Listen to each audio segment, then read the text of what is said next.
Salut les amis, bienvenue pour le mot du jour. Aujourd'hui, Mirror Effect. Donc c'est très simple. De la course à pied des burpees, vous partez au 3-2-1 go, courir 1600 mètres. Et ensuite arrive aux 10 minutes, vous allez attaquer 100 burpees. Alors, comment ça va se passer? Si vous avez fini vos 1600 mètres en moins de 10 minutes, le temps qu'il vous reste avant d'arriver à la marque des 10 minutes, c'est de la récupération. Si vous n'avez pas fini les 1600 mètres, eh ben vous allez vous arrêter à 10 minutes. Et là, vous allez enchaîner sur les 100 burpees. Ensuite, les 100 burpees, vous avez 10 minutes pour les effectuer. Donc, si vous terminez vos 100 burpees avant d'arriver à la marque des 20 minutes, dans ces cas-là, vous avez de la récupération avant de repartir courir sur 1600 mètres. À l'inverse, si vous mettez plus de 10 minutes, si vous mettez 10 minutes pour faire un certain nombre de burpees et que vous n'avez pas terminé, arrivé à 20 minutes, vous stoppez les burpees et vous repartez courir. Et là, il y a un time cap, donc ça veut dire une limite de 30 minutes. Donc, vous avez 10 minutes pour faire le dernier 1600 mètres. Et si ça vous prend plus que 10 minutes, il y a deux solutions. Soit vous arrêtez le WOD, soit vous finissez. Mais dans tous les cas de figure, on s'est donné un maximum de 30 minutes pour terminer le WOD. Ok, très simple, deux mouvements, 1600 mètres run, burpees. Donc, le run, on va simplement... Alors, si vous pouvez courir, là aujourd'hui, si vous ne pouvez pas courir, ça va être compliqué parce que 1600 mètres, c'est quand même une grande distance.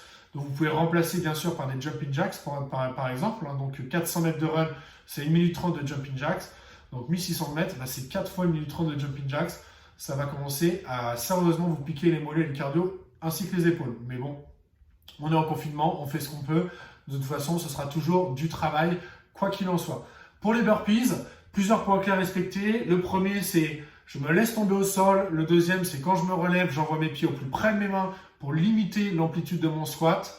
Et ça, c'est très important. Et enfin, je termine avec une belle validité, c'est-à-dire que je vais faire une belle extension de hanche, je vais me redresser et je vais venir claquer mes mains au-dessus de la tête. Je vous fais une démonstration. Donc, je suis ici, je descends, je ramène et je fais une belle extension.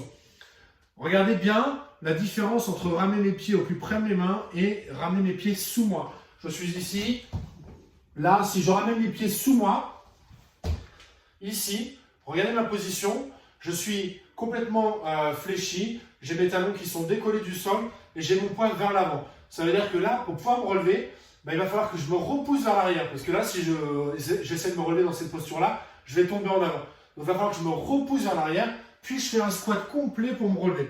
C'est vraiment pas efficace. Par contre, si j'ai ramené mes pieds j'ai ramené mes pieds au plus près de mes mains, donc je suis ici, j'envoie fort les hanches vers le haut, et je ramène mes pieds au plus près de mes mains.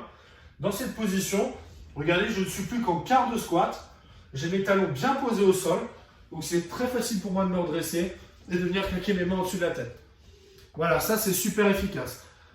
Gardez bien ce détail à l'esprit, focalisez là-dessus, vous avez 100 burpees à effectuer, donc vous avez largement le temps d'y penser, et surtout, vous avez largement intérêt à être efficace sur vos burpees. Voilà les amis, je vous souhaite une belle journée, bon WOD, tenez-nous au courant et à très vite. Salut à tous.